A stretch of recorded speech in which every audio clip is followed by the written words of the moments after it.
has hardly been in Washington long enough to get a cup of coffee, but he holds the seat once held by the president's chief of staff, Rahm Emanuel. And for our purposes this morning, Congressman Mike Quigley certainly qualifies as a political insider, at least with the team that put Barack Obama in the White House. Mike, thanks for joining us. Your first appearance on our show since you went to Washington. You were on many times as a county commissioner. What has surprised you about the culture in Washington? Has anything surprised you? Well, the first thing that strikes you is, as the outsider coming in, you think, oh, the Democrats have overwhelming control of the House and the Senate and the President of the United States. You should be able to do anything. Then you learn that things are fractured within any party, but clearly within such a large group of Democrats. It moves the issues to the center with blue dogs and other groups. I want to move you very quickly to the president's winning the Nobel Peace Prize. Were you surprised? I think I was surprised because it happened relatively quickly, but I think what they were talking about here is creating a new climate for change on international policy. And I think that they saw that as the most important factor for anyone to win this award. Congressman, there's a lot of criticism surfacing in recent days about what has this president really accomplished in his first 9 months.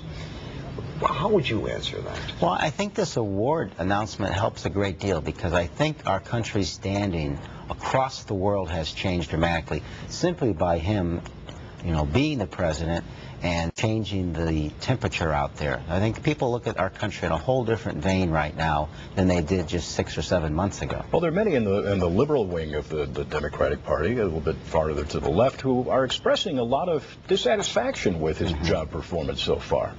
Well, first, in the short time he's been here, it's very difficult. For the reason I mentioned at first, the parties are very fractured. It's hard to move anything quickly in Washington, D.C. And people need to recognize something.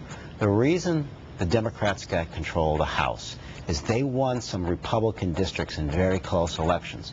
Those folks who won those elections are not very liberal. They're pretty much centrist. So they're not going to push for a very liberal agenda.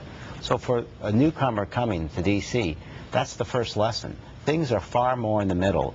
If Reagan is the president or Obama is the president, because that's just the way the city works. President Obama was a newcomer coming to D.C., so he must have been learning pretty much the same lessons that you're outlining for us here this morning.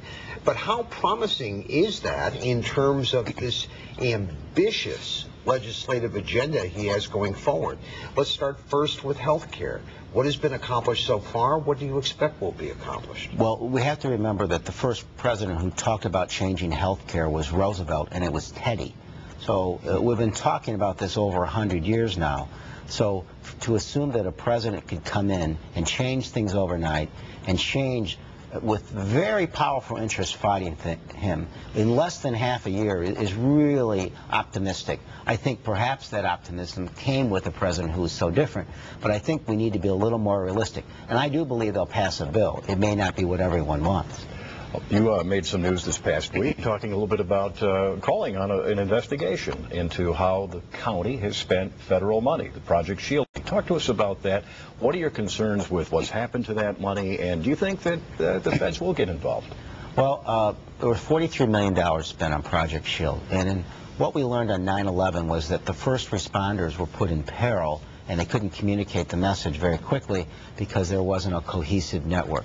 Project Shield was an attempt to try to do that, have first responders through video and audio get back to the central base. Unfortunately, this system hasn't worked very well at all. We have pretty much wasted $43 million, and there's either corruption or incompetence or some combination of that. The crux that makes it different here is when there's incompetence and corruption on a highway deal, we lose taxpayer money. When we lose it on something like Project Shield, we're less safe. I asked the GAO to look at this because I'm concerned nationally that we could have such a similar problem. They tell us that they are years behind on investigations.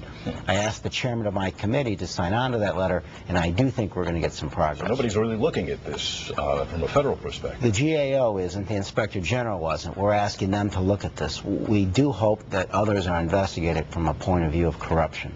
How long do you think Rahm Emanuel will remain Chief of Staff? I think that the Chief of Staff recognizes this job requires him to be there. And it's so important. I saw him about a week ago.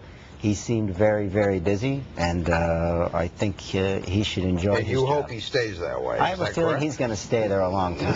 Okay. I'm not going to help him change his job. Good to see you again, Mike. Congressman. Thank you. Thanks. Well, coming up next, The View